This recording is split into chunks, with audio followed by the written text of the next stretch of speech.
Bobby Lane fades to fire another aerial. Calvin Johnson dives.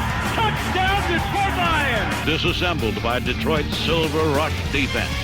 Billy Sims following gets the bunching. The score is now 59-14. The Detroit Lions are champions of the National Football League. This is Lions Today.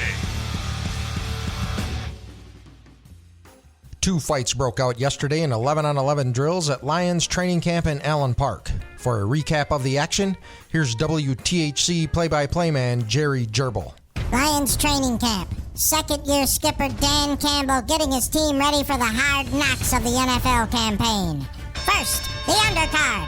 Former USC Trojan, now in Big Ten country, wide receiver Amon-Ra St. Brown. 6 foot, 202 pounds. Squares off with former Penn State Nittany Lion Amari Oyuwarie. 6 foot 2, 202 pounds. A little pushing and shoving, no big deal. Then the main event. Just a few plays earlier. Two vets in the trenches. 6 foot 5 defensive lineman from Clemson, Austin Bryant. And an Arkansas Razorback. 6 foot 9, 330-pound tackle Dan Skipper. Skipper throws a punch, a scuffle ensues, and then Kentucky Wildcat Logan Steenberg literally throws his helmet into the fray.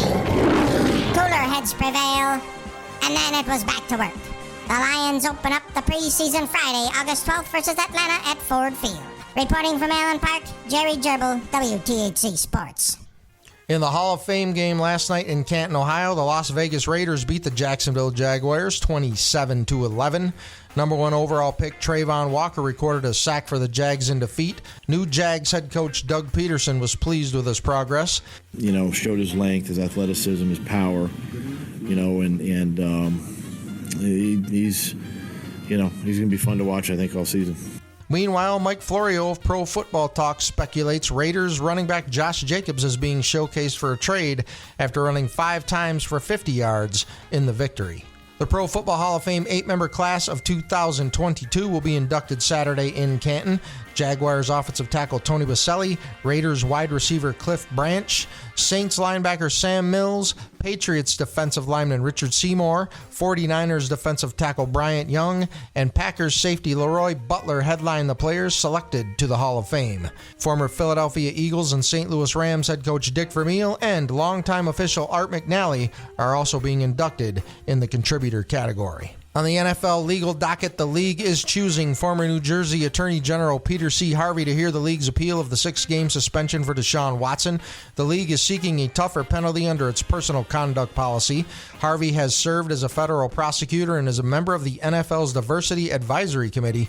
Watson has been accused of sexual misconduct by more than 24 women during massage appointments. The Chicago Bears' plans to build a new stadium in suburban Arlington Heights have hit a snag.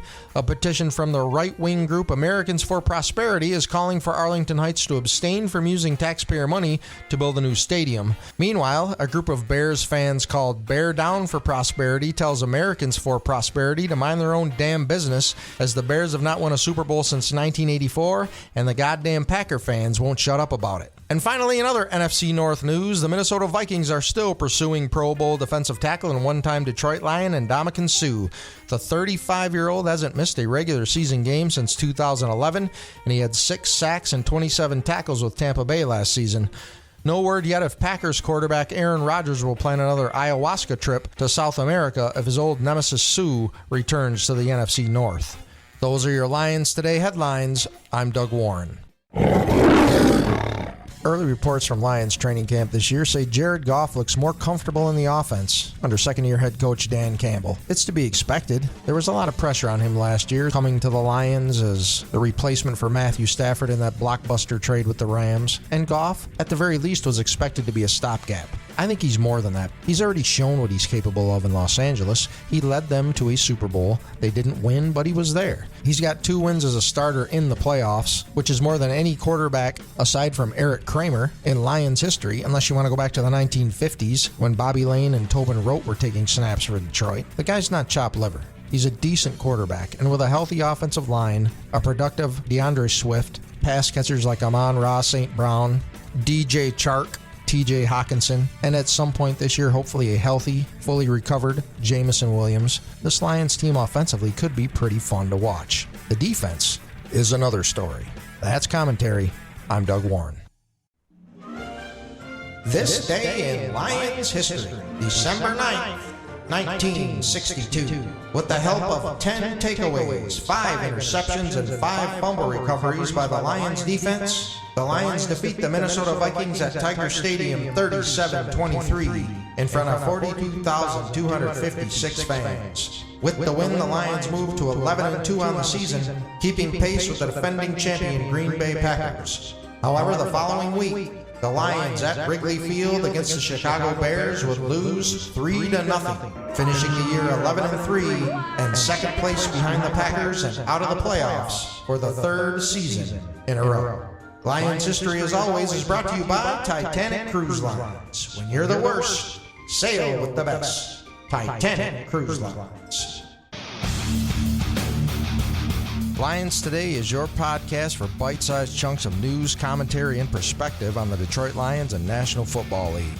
The podcast will expand with live post-game coverage when the season starts. Advertising and sponsorship opportunities are available. Message the show at dutchclark@gmail.com or hit us up anytime on social media at Lions Today. Thanks for listening. We'll talk to you again soon.